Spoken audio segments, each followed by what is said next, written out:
এই চুয়াডাঙ্গায় একটা কোল্ড স্টোরও তৈরি করা হয়নি। এতটা বছর বাংলাদেশকে আসমানের দিকে তুলে নেওয়ার জন্য বক্তৃতা শুনেছি। বাংলাদেশে পদ্মা সেতু হয়েছে, বাংলাদেশে মেট্রো রেল হয়েছে, কিন্তু আমার চুয়াডাঙ্গার কৃষক ভাইদের জন্য একটা কোল্ড স্টোর তৈরি করা যায় না।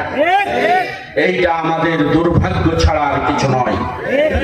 সংগ্রামী বন্ধুগণ, বাংলাদেশ জামাত ইসলামী কৃষক বান্ধব একটি সরকার তৈরি করতে চায়।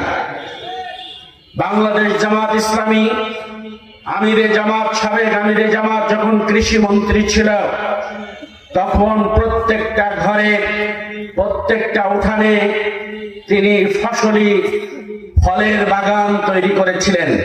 প্রত্যেকটা উঠানকে তিনি সবজির বাগানে রূপান্তরিত করেছিল।